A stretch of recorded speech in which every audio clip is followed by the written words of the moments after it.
యేసుక్రీస్తుని కృపయు సమాధానము మీకు కలుగును గాక. ఆమేన్. ప్రార్థన.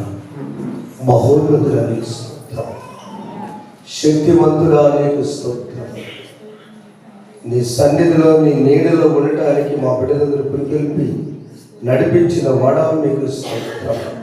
నిన్ను ప్రేమించేవారుగా, నీకు విధేయత చూపేవారుగా, నిన్ను నమ్మేవారుగా, నీ చాట నివసించడానికి ఇష్టపడిన మా బిడ్డలను బట్టి స్తుతిస్తున్నా. మహోన్నతుని చాటున నివసించువాడే సర్వశక్తి నేను విశ్రమించువాడని కీర్తన ధ్యానం చేశాను. ఆయన వాక్యం ద్వారా వింటున్నారు, మిత్రం ద్వారా వీడియో ద్వారా ఆలకిస్తున్నారు, చేతులు ఆనందిస్తున్నారు. మా బిడ్డ మీ చేతులకు అప్పగిస్తూ యేసు నామములో ప్రార్థిస్తున్నాము తండ్రి. ఆమేన్. దయచేసి కూర్చుందాం.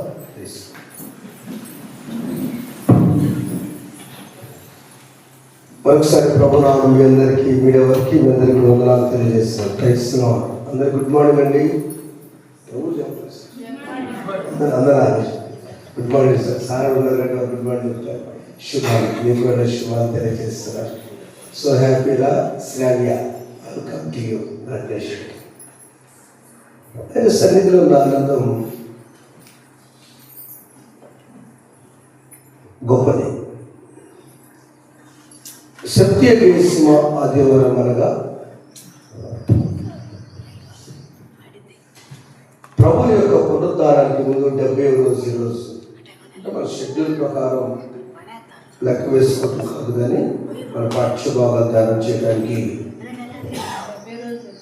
అంతే. Very good. దేవుని కృప. 70వ దినాన దేవుడు మనకి ఇచ్చిన సంతోషం దినం. ఇక ప్రభువుని పునరుద్ధానం ముందు 70, 60, 50 మన యొక్క సమకాధ్యాయాలు స్టార్ట్ అవుతాయి. అయితే దేవుడు మనకి ఇచ్చిన వాక్య భాగాల్లో యూటిలైజ్ గాడ్స్ గిఫ్ట్. ఈ 70 దినాలు మనం ఏం చేయాలంటే దేవుడు ఇచ్చే వరాలని మనము సద్వినియోగపరచుకోవాలి. ఏం దేవుడు ఆలోచించాడు? సజీవులుగా ఆయన సన్నిధిలో ఉన్నట్టుగా ఒక వరం. ఇంకేం కావాలి? యెహోవాకు నేను ఒక వరం అడిగితే నాకు ఇంకేం కావాలి? ఆయన సన్నిధిలో మించిన ఆనందం ఏముంది? నేను వచ్చేటప్పుడు అమ్మగారు మాట చెప్తున్నారు, పురుషుడు కూడి ఉన్నారు. కోటీశ్వరులకు కూడా లేని ధన్యత. 2-3 సార్లు అంటున్నారు ఈ మాట. ఎందుకు తట్టిందో తనకు తెలిసిన వారు చాలా మంది ధనవంతులు వేదనలో ఉన్నారు. కొందరి వారంలో ఉప ముఖ్యమంత్రి గారు మరణించారు మహారాష్ట్ర. కొందరికి భయంకర పరిస్థితుల మధ్య వారి కోట్లు ఉన్నాయి, 4 కాదు కోటీశ్వరులు. అయ్యో వారందరికీ లేని ధన్యత దేవుడు ఆయన సన్నిధిలో పురుషులు వచ్చారు. చక్కగా పెద్దవాళ్ళు అలా పురుషులు కూర్చుని రేపు 2వ తారీఖు మనం కూడా కూర్చోబోతున్నాం. అదే కాలం వారందరిలో తను మాట్లాడుతూ ఎవరికి కోటీశ్వరుని ధన్యత మనకి ఇచ్చారు అనుకులు అన్నయ్య గారు. దేవుడి పదం చెప్పకూడదు ఒకసారి. అదే దేవుడు మనకి ఇచ్చాడు ఈ రోజున. ఎందరికో లేని ధన్యత ఆయన ఇచ్చినప్పుడు సద్వినియోగం చేసుకోవాలి. Utilize God's gift. దేవుడు ఏమి ఇచ్చాడు? దేవుడు ఏమి ఇచ్చాడో దాన్ని సద్వినియోగం. ఇర్మియాకి ఏమి ఇచ్చాడంటే మొదటి అధ్యాయం మనం చూసినప్పుడు యెహోవాకు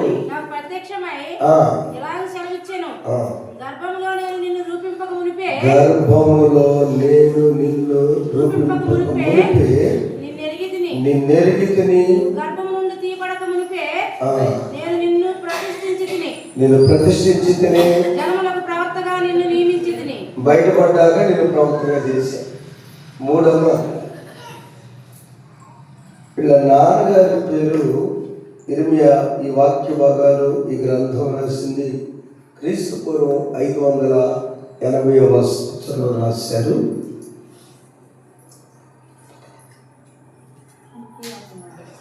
ఆయన కుటుంబ పరిస్థితుల్లో దేవుని యెషయా పరిపాలనంతట్లో అదోని అనే ఒక ఆయన రాజు అయ్యాడు. దేవుని అనుగ్రహం లేకుండా సొంతంగా రాజు అయ్యాడు. వీళ్ళ నాన్నగారు కూడా పాస్టర్. ఆయన సపోర్ట్ చేశాడు. అందుకని సొలొమోను ఎక్కిన తర్వాత ఆయన ఏం చేశాడంటే పక్కన ఉంచేసి, ఈ వంశంలో రాజరికంలో ఇర్మియా వాళ్ళ నాన్నగారు దేవుని అనుగ్రహం లేనటువంటి సొంతగా రాజు అయినటువంటి దేవుని అనుగ్రహం లేకుండా అవ్వకూడదు, సపోర్ట్ చేశాడని వాళ్ళకు ఒక ప్లేస్ ఉంది. ఆ ప్లేస్ దగ్గర పంపించాడు. ఆ స్థలంలో రిటైర్డ్ అయిన పాస్టర్ గారు ఉంటారంట. అప్పుడు దేవుడికి తెలుసుకున్న నాన్నగారు అయ్యో అని ఉన్నప్పుడు ఆ గర్భంలో నుంచి మరలా నేను తీసుకొస్తున్నాను. I have chosen you. నేను నిన్ను గర్భంలో పుట్టకుండా రూపం కణము రాకముందే నాకు తెలుసు. 2 ఆ తెలివి నిరిగితిని గర్భము నుండి బయట, అంటే పిండమైన తర్వాత నీ తల్లి గర్భం ఉన్నప్పుడేమో నేను నిన్ను ప్రతిష్ఠించాను. సమయంలో బయట తీసుకొచ్చిన ప్రతిష్ఠించాను. ఇర్మియాని గర్భములో పిండముగా ఉన్నప్పుడే ప్రతిష్ఠించాడు దేవుడు. మొదట పుట్టకముందే తెలుసు వాళ్ళ నాన్నగారిని బట్టి యాజకుని పిలిచి. రెండవది గర్భంలో శిశువుగా ఉన్నప్పుడే నేను నిన్ను ప్రతిష్ఠించాను. మూడవది ప్రవక్తగా నేను బయటపడిన తర్వాత నిన్ను నియమించాను. ఇవన్నీ జరిగినప్పుడు ఇర్మియాకు ఉన్నది ఏంటంటే, ఇర్మియా ప్రసంగం చేస్తుంటే ఎవరు మారట్లా. యెషయా ఒక ప్రసంగం చేస్తే తన పిల్లలైన యెషయా 100 మంది దేవుని తెలుసుకున్నారు. దేవుడి దగ్గర అడుగుతున్నారు, ఏంటయ్యా ఇది? మరి నన్ను ఎప్పుడో నేను తెలిసి అంటున్నావు, పుట్టక ముందు ఎప్పుడు గర్భంలో ఉన్నప్పుడు నన్ను ప్రతిష్ఠించావు, ఇప్పుడు నన్ను ప్రవక్తగా చేశావు, ఎందుకంటే ఆ ప్రసంగాలు జనాలకి పిచ్చివాడు ఇర్మియా. కాబట్టి నిలువు కాబట్టి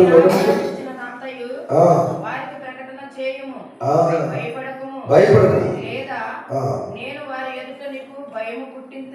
అంతే.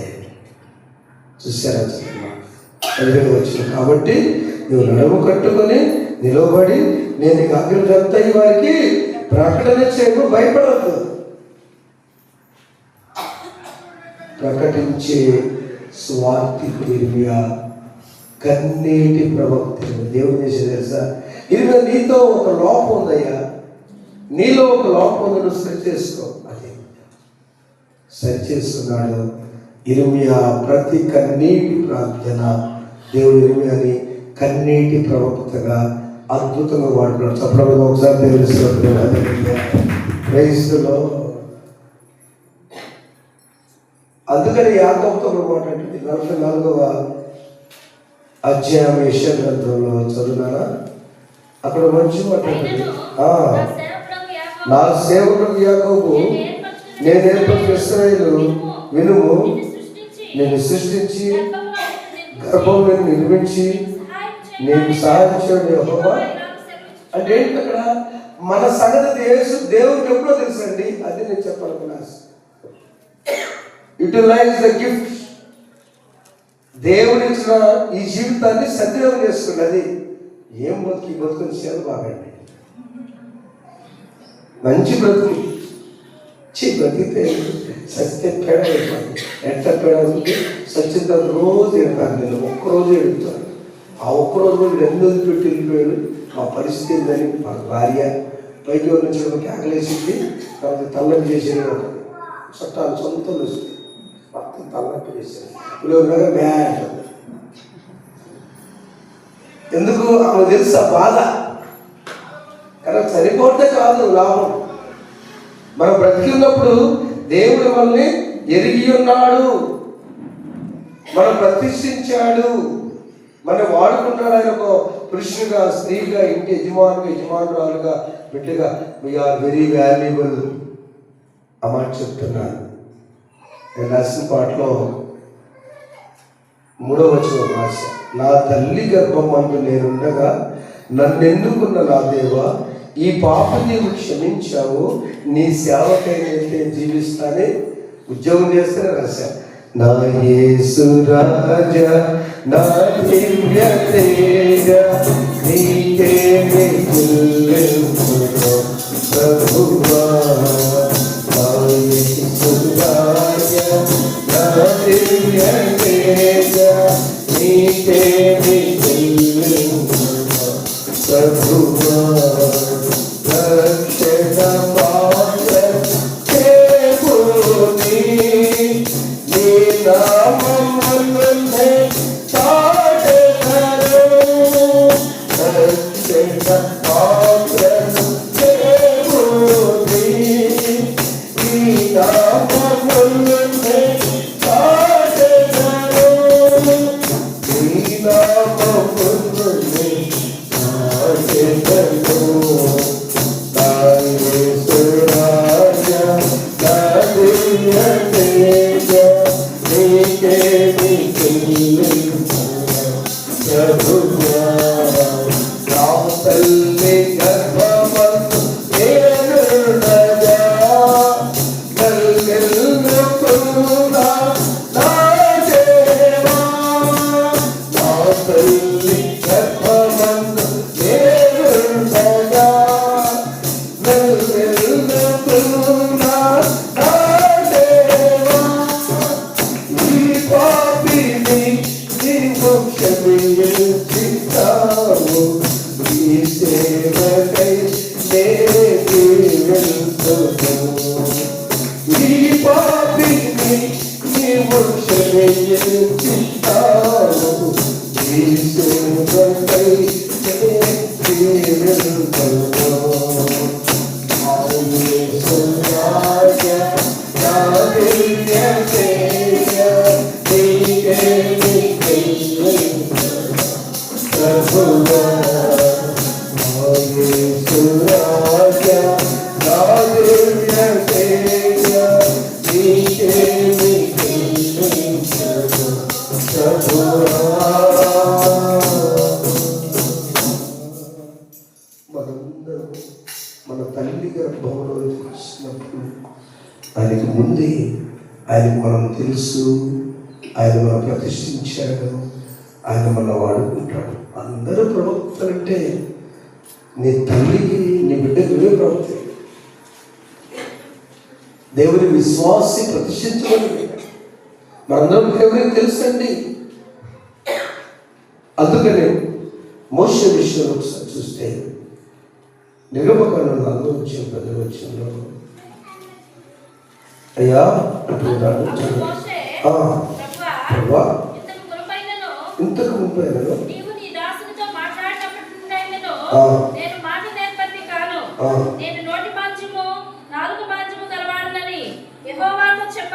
అని చెప్పరా? మానవుడికి నోరిచ్చి మనం కొన్నిసార్లు భయపడతాం.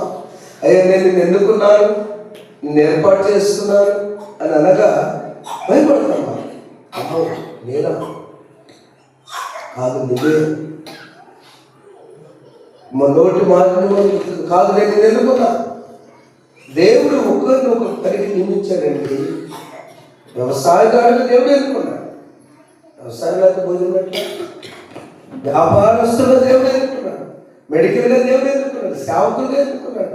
నిన్ను ఎక్కడ ఇంటి యజమానులుగా ఎన్నుకున్నాడు. ఒక సహోదరుడు ఎన్నుకున్నాడు. కుటుంబాలు చుట్టానికి నేనేంటి ఈ కుటుంబానికి వీల్లేదు. మోషే తన దేవుడు అసలు నోరిచ్చింది ఎవరు? నేనే కదా.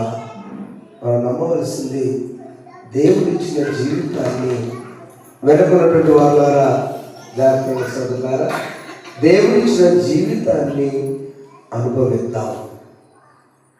గిఫ్ట్ అది, యూటిలైజ్ ద గిఫ్ట్. ఇర్మియాకు తోడైన దేవుడు, ఇర్మియాను పిలిచిన దేవుడు, ఇర్మియాను ప్రతిష్ఠించిన దేవుడు, ఇర్మియాను ఎరిగిన దేవుడు మనల్ని కూడా ప్రతిష్ఠిస్తున్నాడు.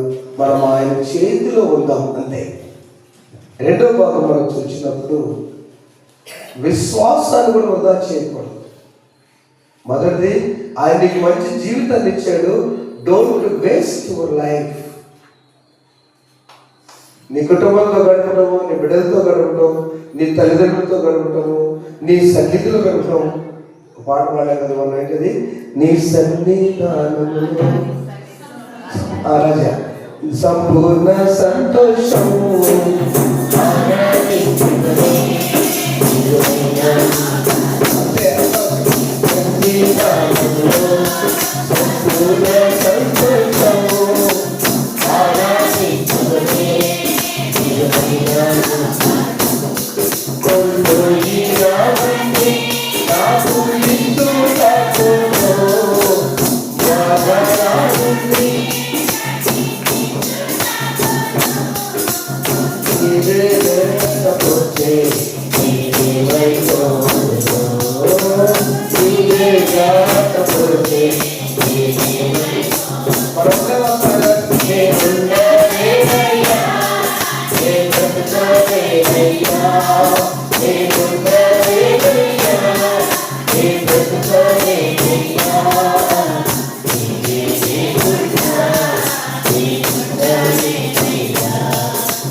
అవకాశం ఇచ్చాడు దేవుని. అలాగా ఆనందించు, వృధా చేసు. ఒక్క రోజు ఆదివారం దేవుని సన్నిధికి వెళ్ళకుండా ఉండండి. ఇంటి దగ్గర కొట్టు పెట్టుకుని ఉంటాం మనము. విన్నాడు నా సోదరుడు గారికి, ఏమైనా బేరం బాగా నన్ను ఆ వారం నీ పరిస్థితి నువ్వు సోదరి కాబట్టి దగ్గర నుంచి నీ సన్నిధానంలో ఒక్క దినం గడపటం 3 సంవత్సరాలు. 1000 చెప్పదు, సంవత్సరాలు 3 సంవత్సరాలతో అంతే కదా.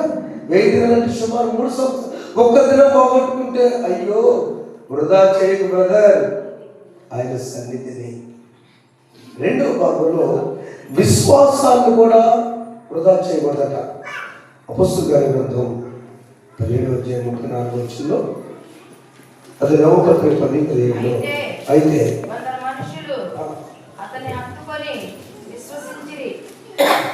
వారిలో అరెయోపాగీయుడైన దియోనిసియు గమరి అను ఒక స్త్రీయు వీరిలో కూడా మరి కొందరుండిరి. అక్కడ జరిగిన సందర్భంలో మనందరూ విశ్వాసంలో ఉన్నారు. అపొస్తలులు మరి పౌలు గారు తన పరిచర్యలో కూడా ఉన్నప్పుడు విశ్వాసంతో ఉన్నటువంటి ప్రజలలో అవిశ్వాస బీజాలు అయితే వచ్చినాయి. అంతే రోమపత్రిక మాటేమో కాగా వినుట వలన. అంటే రెండవ పాయింట్ జస్ట్ మనం టచ్ చేసి ముందుకెళ్దాం. మొదటి జీవితం విలువైందని వృధా చేసుకోవద్దు, సద్వినియోగం చేసుకోండి. దేవుడు మనం నిలుపుతున్నాడు. రెండవది విశ్వాసం బ్రతికేటప్పుడు మనం వాక్యం విని విశ్వాసినప్పుడు దాన్ని మనం దూరంగా దేవునికి అందరూ శ్రద్ధగా అక్కడ ఉన్నారంట. 25వ వచనంలో ఆయన అందరికీ జీవమును ఊపిరిని సమస్తము దయచేవాడు కనుక తనకు ఏదైనా కుదరనట్టు అది మొత్తం ఆయన చూసుకుంటాడు. విశ్వాసం ఏంటంటే 2 చేతులు ఎత్తుతాం. అది కూడా అతను చెప్పాను, గొర్రెలా ఉంటమే. గొర్రెకి బ్యాంక్ బ్యాలెన్స్ లేదు. గొర్రెకి రేపు పొద్దున ఏం తినాలని పక్షులు, నాకు పక్షులు అయితే తెల్లారి వర్షం వచ్చింది మాకు పరిస్థితి బాబా బయట కిందనే 6 టూరు అంతే కదా. ఎలా ఉంటాయి పక్షులు ఉంటాయి. చీమలకు అందుకనే చీమలైతే ఎలాంటి పరిస్థితి వస్తాయని అవి చాలా జాగ్రత్తగా దాచుకుంటాయి వర్షం వస్తే. ఆ పరిస్థితిలో కూడా మన దేవుడు వాళ్ళని పోషించలేదా? ఆకాశ పక్షుల కంటే మీరు ఎంత విలువైన వారు. మన విశ్వాసంలో అంటే మనం 27 వచ్చినా కూడా దూరం అమ్మకూడదు, దేవునికి దూరం కాకూడదు, దేవుని దగ్గరనే ఉండాలి. పాత రోజులు దేవుడు చూచుని వదిలేసిన 30వ వచనంలో ఆ జ్ఞాన కాలంలో దేవుడు చూచుండను ఇప్పుడైతే అంతటను అందరూ మారు మనసు పొందిన మనుషులకు ఆజ్ఞానం.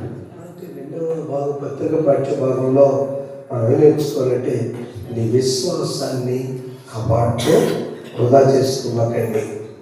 పాత రోజులు ఎట్లని అనొద్దు. ఆ జ్ఞాపకాలం దేవుడు చూచున్నట్లుగా ఊరుకున్నాడు. ఇప్పుడైతే మాత్రము దేవుడు నాకు పోషకుడు, యెహోవా నా కాపరి, ఆయన చూచుకుంటాడు. అబ్రహాము విశ్వాసం మనం కొంచెమైనా స్వీకరించలేమా? కొడుకుని వదిలించమనంటే నాయన ఎక్కడ గొర్రె పిల్లలు అంటే కొండ దగ్గరికి వెళ్ళేటప్పుడు ఆ ప్రయాణంలో అబ్రహాము ఏమన్నాడు? ఏడ్చాడా? ఏమన్నాడు? యెహోవా ఈరే, ఆయనే చూసుకున్నాను చదువుతున్నామా అంటే విశ్వాసంలో అబ్రహాముకున్నటువంటి దృఢమైన నిశ్చయిత. ఆయన కదా నన్ను పిలిచింది, దేవుడు కదా, మా ఊరు నుంచి మా బంధువుల నుంచి నేను అనేక జనం తండ్రిగా చేస్తాను కదా, మరి ఇస్రాయేలు చనిపోతే పరిస్థితి నాకెందుకు టెన్షన్? అర్థమైందా? నాకెందుకు ఈ బాధ? అందుకు మాట పెట్టాడు, యెహోవా ఈరే. విశ్వాసంలో మనం బలంగా ఉండాలి, లూజ్గా ఉండబాకండి. విశ్వాసంలో బలహీనలు కావద్దండి. విశ్వాసంలో మనము సడలిపోవద్దండి. ఎన్ని శ్రమలు వచ్చినా ఆయన ఉన్నాడు అన్నమా. కనుక మనము విశ్వాసాన్ని కూడా వేస్ట్ చేసుకోవద్దు. మొదటిది మీ జీవితం విలువైన వృధా చేసుకుంటండి. రెండవది మనకిచ్చిన విశ్వాస జీవితంలో చిన్న సమస్య వస్తే దూరం అయిపోవద్దు. మూడవది మనం చూసినప్పుడు దేవుడి ఇచ్చినటువంటి మాట ఏంటంటే స్వార్థ పక్షభాగము. పరిశుద్ధుడైన మత్తయి రాసిన స్వార్థ 25వ అధ్యాయంలో మనం చూసినప్పుడు యేసు ప్రభువారు ఆ చదువు తన దాసులను పిలిచి తన ఆస్తిని వారికి అప్పగించినట్లును అతడు ఒకరికి 5 తలాంతులను, ఒకరికి 2, ఒకరికి 1 ఎవరి సామర్థ్యము చొప్పున వారికి ఇచ్చి వెంటనే దేశాంతరము పోయెను. ఒక యజమానుడు ఉన్నాడు, ఇక్కడ 3 సేవకులు ఉన్నారు. జస్ట్ మనకు తెలిసిన వాక్యమే. మన అంశము యూటిలైజ్ గాడ్స్ గిఫ్ట్. దేవుడు ఇచ్చిన వరాన్ని సద్వినియోగం చేస్తున్నాం. డోంట్ వేస్ట్, వృధా చేసుకోండి. ఇర్మియాకు దేవుడు మంచి జీవితం ఇచ్చాడు, వృధా చేసుకోలేదు, ఆశీర్వదించబడ్డాడు. రెండవది ఆ సంఘం, ఆనాటి సంఘము విశ్వాసంలో బలహీనపడుతుంటే బలపరిచాడు దేవుడు. మూడవది చూస్తే తలాంతులు అంటే 3,600 రూపాయలు ఒక తలాంతు అంటే. కింద బైబిల్లోనే రాశారు 3,600 రూపాయలు ఒక తలాంతు అంటే. ఆ రోజుల్లో ఎక్కడైనా జరిగిన మాట మీకు చెప్తాను. ఒక రోజు కూలి 10 రూపాయలు. 2000 సంవత్సరాలకి ఒక రోజు కూలి ఎంతండి? 10 రూపాయలు. నెలకెంత? 15 రూపాయలు. సంవత్సరానికి 180 రూపాయలు.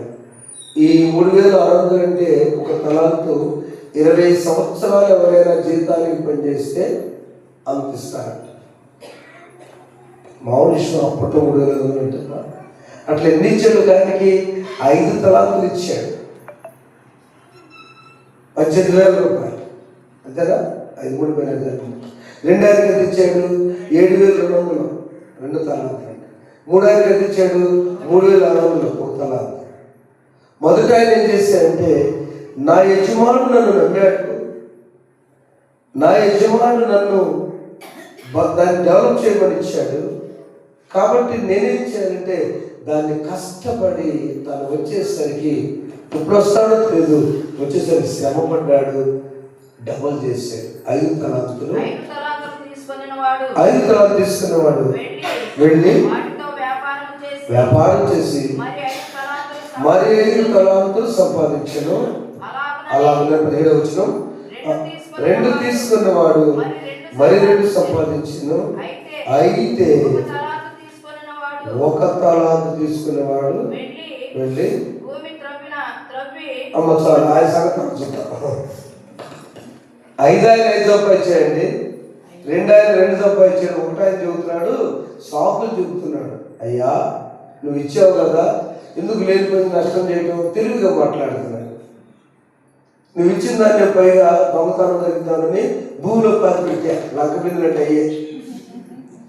అది లంకే. యాక్చువల్గా లంకే అంటే ఆ దూరం వెళ్ళేటప్పుడు దొంగలు వస్తుంటే ఏం చేసేవాడంటే, పాత రోజుల్లో ఆ మూటలు కట్టి గట్టిగా బిందులో పెట్టేసి, అది రాగి బిందె అయితే బిందులో పెట్టి, డబ్బులు బ్యాంకులు లేవు కదా, పోస్ట్ ఆఫీస్ లేవు, డోక్రా అంతకన్నా లేవు, వారాలు లేవు, నా చుట్టాలు వారాలు ఫ్రెండ్స్ అవి లేవు. కాబట్టి ఇప్పుడు ఏమైందంటే, ఇప్పుడు ఆ ఉన్నదాన్ని కష్టపడి వాళ్ళు బిందెలు పెట్టి సీరియస్గా పెట్టేవాడు, వాళ్ళ పొలాల్లో వాళ్ళ స్థలాల్లో. ఆ పెట్టే చనిపోయేవాడు. ఇక్కడికి అర్థం కాదు, ఎక్కడ పెట్టేవాడు తెలియదు. అప్పుడు ఎప్పుడైనా పొలం దొరుకుతుంటే ఇవి బయటపడే. అలాగే ఆచారం ఆదేశంలో ఉంది, భూమిలో పెట్టేదయ్యా జాగ్రత్తగా, ఎక్కడ పెట్టేది నాకు తప్ప ఎవరు తెలియదు, నీకు కూడా తెలియదు. అది ప్రేమైన వాళ్ళారా, దేవుడిచ్చిన తలాంతులను సద్వినియోగం చేసుకోకుండా ఒక అతను దుర్వినియోగం చేస్తున్నాడు. 2 సంగతులు చూద్దాం మనకొద్దు. వచ్చాక ఆశ్రయించబడ్డారు, బడా నమ్మకం మంచి దాసుడు అన్నాడు. 5 చేసావు, నీ సామర్థ్యం కొద్ది 2 చేస్తే 2 డెవలప్ చేశావు. 3వ అతను మాత్రము ఇచ్చిన తలాంతుల్ని వృధా చేశాడు. తరువాత వెళ్ళి అయ్యా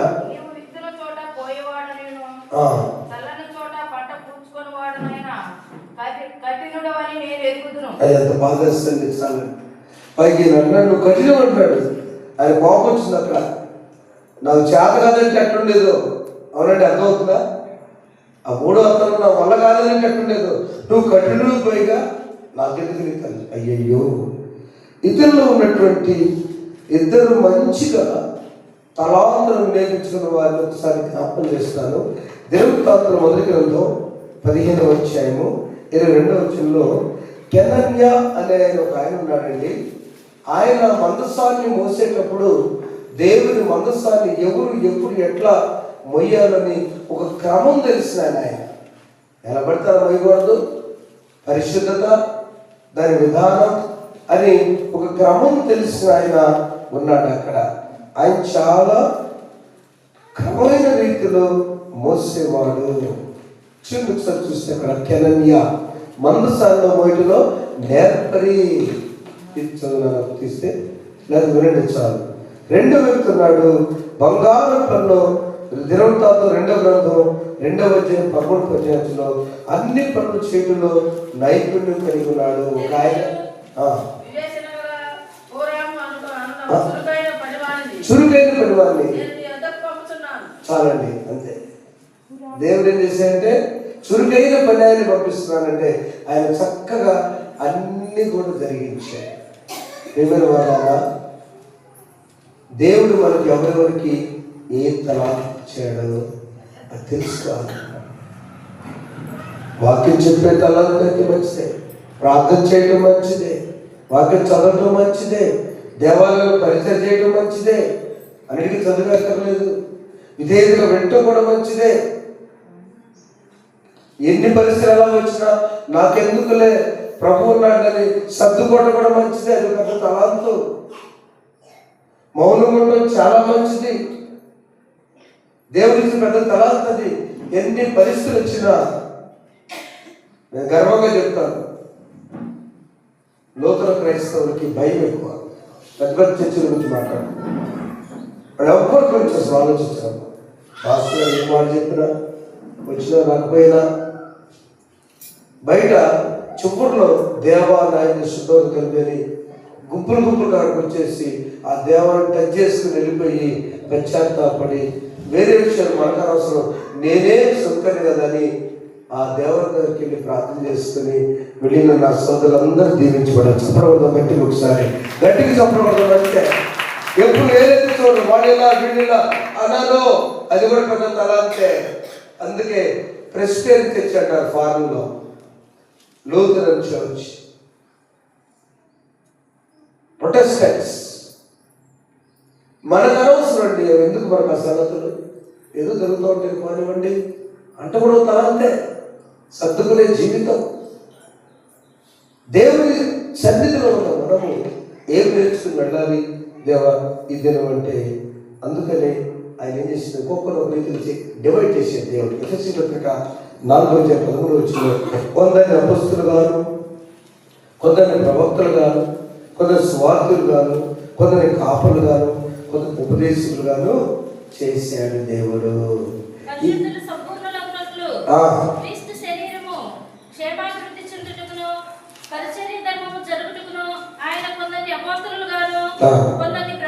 ప్రవక్తలు గాను, స్వార్థులు గాను, కాపులు గాను, అంతే. పీడి అంటారు మన స్కూళ్ళలో, పీడి మాస్టర్, పీఈటీ మాస్టర్ అంటారు. పీఈటీ. మొదటి పి అంటే ప్రీస్ట్, డి అంటే ప్రీస్ట్ అంటే ఆయన యాజకులు, డి అంటే డిసైపుల్స్ శిష్యులు, ఇంకొక పి అంటే ప్రాఫిట్స్ ప్రవక్తలు, ఈ అంటే ఇవాంజలిస్ట్ స్వార్థికులు, టి అంటే బోధకులు. గుర్తుగా చెప్తున్నా దేవుడు ఏది ఇచ్చాడు మనకి ఆ తలాంత. ఈ మూడో వ్యక్తి గురించి 2 మాటలు నేను మూవ్ చేస్తాను. ఈయన ఏం చేశాడంటే మొట్టమొదట you don't know the masters value. 5 తలాంతులు ఆయన 5 ఆశ్రయించబడ్డాడు. 2 చేశాడు నమ్మకం దీంట్లో. 3 ఆయన గురించి ఆలోచన. దేవుడు ఎందుకో రాత్రి కాలంలో 12 ప్రాంతం దేవుడు తనకు ఇచ్చాడు. నేను 2 దాకా వచ్చా కాదు, ఇదేదో నీకు కూడా అవసరం సందేశం. తలాంతులను వినియోగించుకోకుండా ఉన్న విషయం చెప్పాను దేవుడు. 3 నిమిషాలు చెప్పేస్తా. మొదటిది, అతనికి దేవుడు తెలియదు, ఆ యజమాని విలువ తెలియదు. అది పుస్తకం కీర్తన 40 కీర్తన 5వ వచనంలో మనకు ఉంటుంది, నీకున్న తలంపులు చాలా వేరయ్యా, నా నీకున్న తలంపులు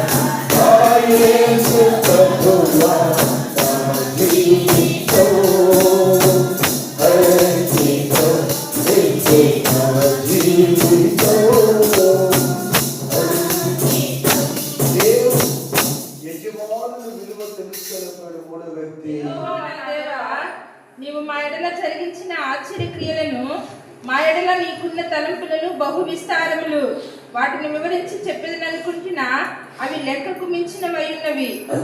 నీకు సాటి అయిన వాడొక్కడు లేడు. అంత గొప్ప యజమానుడు అని గుర్తించలేకపోయాడు, అర్థం కాలేదు. రెండవది ఆయన సమస్య ఏంటంటే భయపడ్డాడు. ఆయన నన్ను పడైతే పోద్దుగా, నేను వ్యాపారం చేసి నష్టపోతే ఆయన ప్రేమ తెలుసుకోలేదు. ఆయన ఇచ్చిన ఆయనగా నువ్వు అడగలేదుగా, అర్థం చేసుకో, నువ్వు అడగలేదుగా, అడగకుండా ఇచ్చాడు. నీ కెపాసిటీ 1, అది పలానా కెపాసిటీ 2, ఆయన సామర్థ్యం 5, నీకు ఎక్కువ ఇవ్వలేదుగా, 1 ఇచ్చాడుగా. నష్టపోతే ఆయన తెలీదా? బిడ్డలాగా దేవుడు నీకు బిడ్డలు ఇవ్వకపోయినా తనంతే. ఎంతోమంది బిడ్డ కోసం ప్రార్థన చేస్తాం. బిడ్డలు ఇచ్చారా? Thank you. ఇచ్చిన బిడ్డలు పెంచే బాధ్యత, థ్యాంక్ యూ. వారి జీవిత భవిష్యత్తు కోసం ఆలోచించి ప్రార్థన పడడం తయారవుతారు, తనంతే. తల్లి నిరంతరము విశ్రమిస్తూనే ఉంటుంది. తల్లికి అలసట లేదు, అలసిపోదు తల్లి. నిరంతర ప్రక్రియ. ఇష్టంటే గట్టి చప్పుడు పట్టడం ఒకసారి. మన తల్లులు అలా చూడండి, మనం మనకు కూడా నిరంతర ప్రక్రియ. తల్లి 3 రోజులు సెలవు పెడితే బళ్ళు ఎట్టుంటే తెలిసి ఆ దేవుడు కూడా మనకి ఏం చేశాడంటే ఇంకా ఇచ్చాడు, ఆయన విశ్రమించుకుంటా భయపడ్డాడు. మూడవది పని ఎడల శ్రద్ధ లేకపోవడం. నీకు ఇచ్చిన తలాంతం అమ్మవారు చెప్తున్నారు. వాళ్ళు అన్నితో మాట్లాడటం భయమే, అంత భయం అమ్మగారు. అసలు ఏందన్నా బాగున్నా బాగున్నా, రెండో మనవాళ్ళు వెళ్తున్నా ఇకంతే. అలాంటి వాళ్ళు ఈరోజు దేవుడి సన్నిధికి వచ్చి నేనేనండి పాడుతుంది. వాళ్ళంటే అందరూ చాలా మంచి సంగీతం పాడతారు అమ్మగారు. కానీ దేవుడు ఏం చేసి తెలుసా, సాధన చేసి సుందర పాస్ ఫెలోషిప్కి 15 సంవత్సరాలు అయిందని రిక్వెస్ట్ చేసి వెళ్ళాను. అమ్మ తీసుకురా నాన్న మా ఫెలోషిప్ అని చెప్తే ఒక్క మాట, ఒక్కటే 2 మాటలు ఓటట్టు థ్యాంక్స్ చెప్పారు. ఒక సేవకుడు వెళ్తా అన్న వదిలి పెద్ద స్పీకర్గా నాడు నువ్వు చెప్పాడు అన్న మాట్లాడిన 2 మాటలే కాదు, మాకు అర్థమైంది అన్న. దేవుని మిమ్ములను ఆశీర్వదించును గాక. నీ ప్రార్థనే నీ బిడ్డలకు నీ యజమానికి బలం. ఎవరితో కాదు ప్రార్థన, అది దేవుడు నాతో మాట్లాడింది. నువ్వు భయపడవద్దు, దేవుని శక్తి తెలుసుకో, దేవుని ప్రేమ తెలుసుకో. ఆ 3వ తలాంతు ఆయన అది తెలుసుకోలేకపోయాడు, నష్టపోయాడు. మొదట అతను అంత జ్ఞానం లేక ఆ యజమాని యొక్క విలువ తెలుసుకోలేకపోయాడు.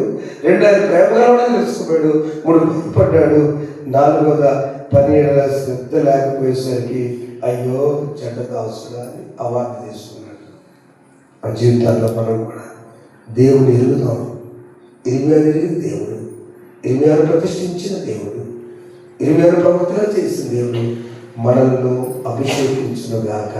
ఆమేన్. 2వది విశ్వాసంలో వృధా చేసుకోకుండా అజ్ఞానకాలు చూచుకున్న అబ్రహాము వలె విశ్వాసం తండ్రి వలె ఏదైనా ఆయనే చూసుకుంటాడని విశ్వాసంలో ముందుకే సాగుదము గాక. ఆమేన్. 3వదిగా ఇచ్చిన తలాంతులు, నా తలాంతు ఏంటయ్యా, కెనన్య మనసాన్ని మోసే తలాంతు ఇచ్చాడు కదా. 20 మొదటికి వెళ్తాం 15వ అధ్యాయము 22 చదువుకుంటారు. తర్వాత 2వ దినవృత్తాంతాలు 2:13 హూరామేమో మంచి పనుడు అనమాట. ఆయన కెనని ఏమో ఆగండి లైవ్ పెట్టుకోవడం అక్కడ మేస్త్రి గారు అనమాట. లేవు వెతుకుతేనా కెనన్య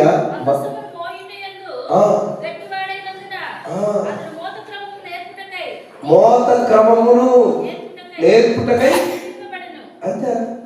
అది కూడా ఈజీ కాదు. భోజనం వడ్డించిన దగ్గర నేను సెట్ చేస్తాను కరెక్ట్గా ఫాస్ట్గా ఇలా ఎందుకంటే నేర్చుకోను కాలేజీకి పేరు.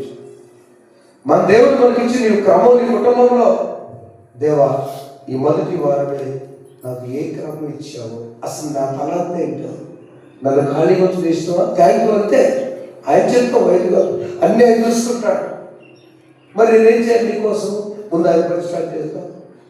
యజమానురాలు కుటుంబంలో యజమానులు అందరూ చేయడం లేదు, దేవుడు ఏదో ఇస్తాడే ఖచ్చితంగా అదేంటో తెలుసుకోండి. నమ్మకమైనటువంటి బడా నమ్మకమైన దాసుగా ఆయన ఏంటో తెలుసుకుందాం. భయపడవద్దు, గౌరవిద్దాం. ఆయన మనం ప్రేమించాడు. చివరికి ఆయన బిడ్డగా మనం ఉంది, దాసులుగా ఉందాం. అలా నడిపించకు పరిశుద్ధ దేవుడు మనకు సహాయం చేయను కాక. ఆమేన్. పరిశుద్ధులని ఉన్న వాక్యం మీరు కట్టి ఫలించేయండి. మాకు ఇచ్చిన దాన్ని వృధా చేసుకోకుండా, మా జీవితం వృధా కాకుండా విలువైన ఉంచండి. మా విశ్వాసం వృధా కాకుండా ముందుకు సాగే వరకు చేయండి. మా తర్వాత వృధా కాకుండా నీ కొరకును మా కుటుంబాలకు వాడే వరకు చేయండి. యేసు నామములో వచ్చున్నాం తండ్రి. ఆమేన్. సమస్త జ్ఞానం వచ్చి దేవుని సమాధానం ప్రభువైన యేసుక్రీస్తు వలన మీరు తనప్పుడు కావాలని కాక. ఆమేన్. దేవా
దయచేసి కూర్చున్నాం.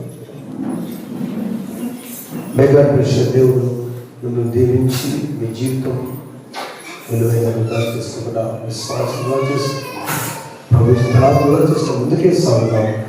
హ్యాపీ ఫిబ్రవరి హోమేజ్లో చేసేదంటే పనులు ముందుకు వచ్చి ప్రాజెక్ట్ చేస్తాం.